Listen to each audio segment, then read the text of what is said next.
June 23rd, 1992 marked Sonic's first anniversary. Hey, 1 year is a big accomplishment for a new game series. So, what did Sega do to celebrate this momentous occasion? Nothing.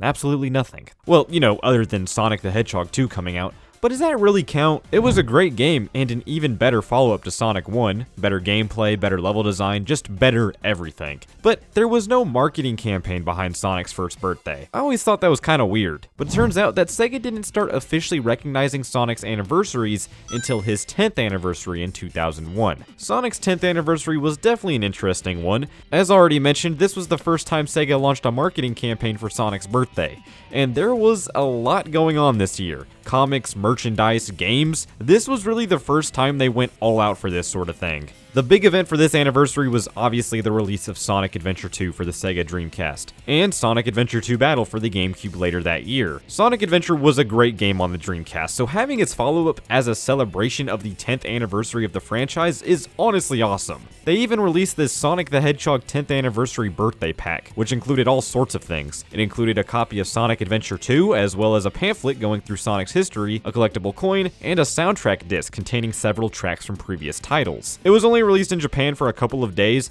but it's somehow still more common than a North American copy of Sonic Adventure 2 on the Dreamcast. It's still such a cool piece of Sonic's history though, and I would love to own it someday. But that wasn't the only game. We also had Sonic Advance, and I think this is very fitting. This was really the first 2D platformer in the modern Sonic era. Ah, damn it, just let me have this. There were also several comic book issues, a special Dreamcast variant, this weird looking statue, and a couple more random things, but for the first officially recognized anniversary of Sonic, this campaign was great. We had 2 games that are still held in high regard, and a ton of merch. What more could you ask for? Well, let's see how they followed this up with Sonic's 15th anniversary. Oh dear God. Okay, I'm not going to waste your time by going on about how bad Sonic 06 was, but Sega, this was for Sonic's 15th birthday.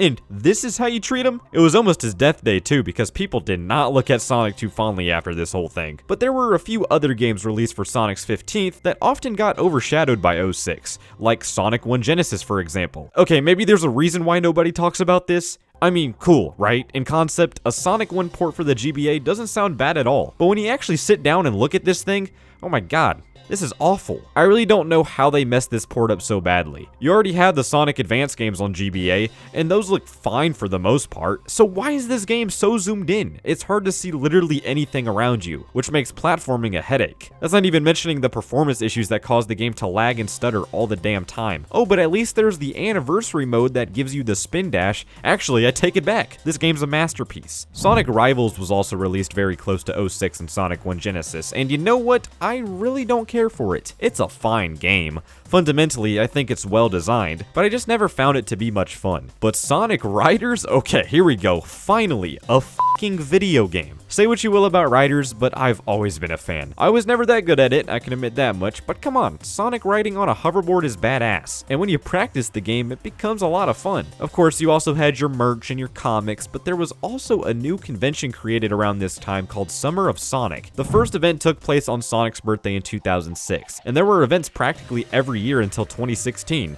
That's pretty cool. But no, this anniversary was not the best. I mean, you can't release a shitty reboot of the series and a shitty port of the first game on the same day and expect any praise. Moving on. Okay, Sonic's 20th anniversary. This is probably my personal favorite. To this day, many would argue that this is the biggest Sonic anniversary yet, and for good reason. You had a shitload of merch, comics, there were like 10 anniversary edition soundtrack albums, and how could we forget the whopping 8 games that were released? Yes, 8. It wouldn't feel right if we didn't start with the big one. People considered this to be Sonic's true return to form after an era of bad games being released left and right. Sonic 4. Okay, actually that one was in 2010, but come on. This was a quick cash grab to capitalize on nostalgia. And while this game did that badly, Sonic Generations was good. When it comes to celebrations of Sonic's anniversaries, there is no better instance than Sonic Generations. The concept behind this game was simple. You take the current day modern Sonic gameplay and fuse it with the classic gameplay that many veteran fans were familiar with. Add in levels from previous games and boom, you have the Sonic Anniversary game. But if you ask me,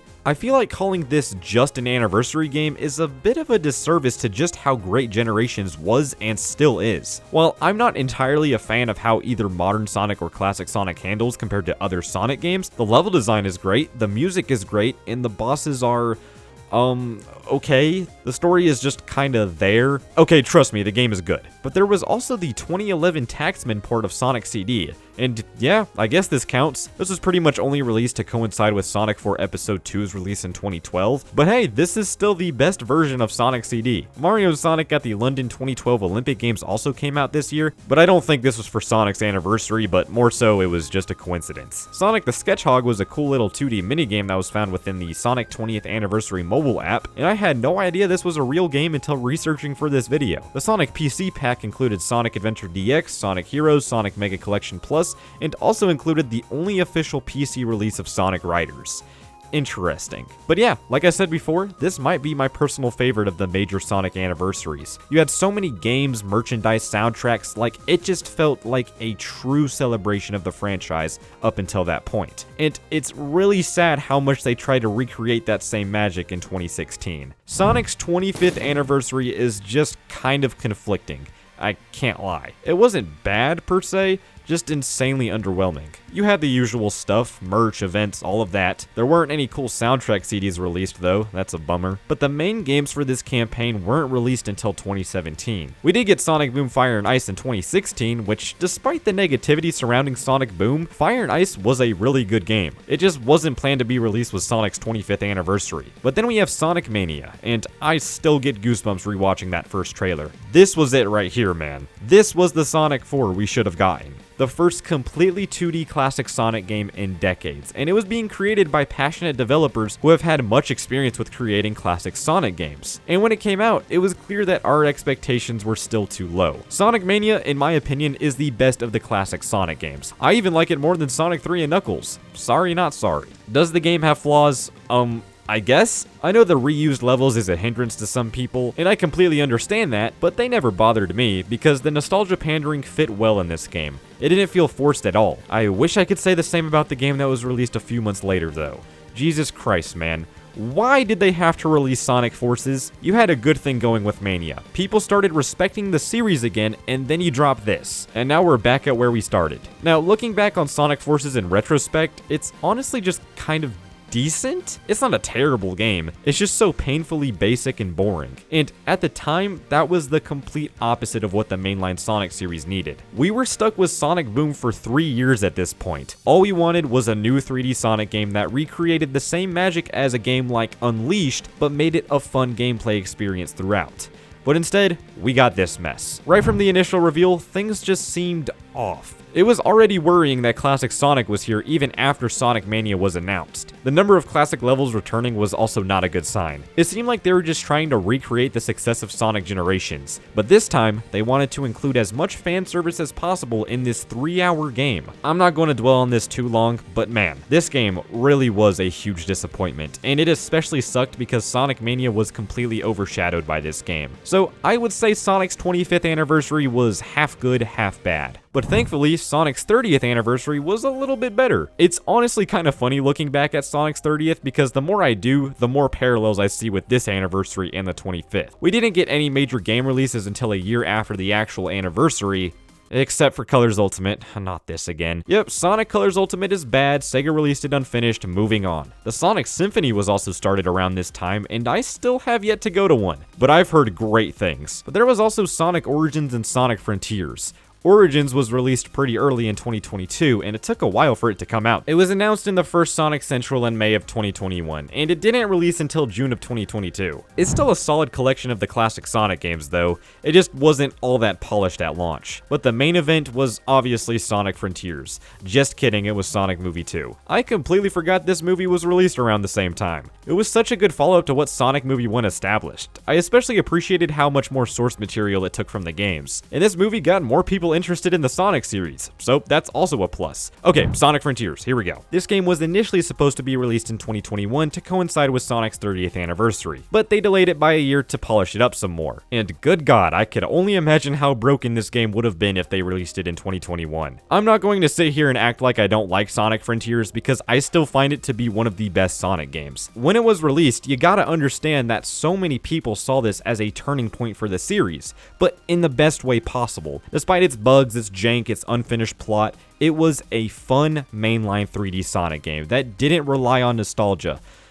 Son of a bitch. Cyberspace aside, this did mark a point where all of us felt like Sonic was truly back, and that is something we had been waiting to feel for so long, and I think it was the perfect way to cap off Sonic's 30th anniversary. So that brings us to the 35th anniversary, which will happen in 2026. What does Sega have up their sleeve this time? Well, I think a remaster of some sort is pretty likely. We know that Sonic Racing Crossworld is going to be supported throughout 2026, but I still think that we will either get adventure remakes or something similar. But if you ask me, I think it's time for the long-awaited successor to Frontiers. Everything has been leading up to this moment. 2026 marks the 4-year anniversary of Sonic Frontiers, and Sonic Team has grown a lot since then, and especially since the pandemic is no longer a factor, I think it's time to finally see what Sonic has in store for his next 3D game, and I can't wait. But that's kind of a quick recap of all of Sonic's major anniversaries so far, and despite each of these anniversaries having their ups and downs, I still think it's cool how Sega goes the extra mile to celebrate Sonic every single time. Bro is gonna have to go to the nursing home soon though, because 35? God damn!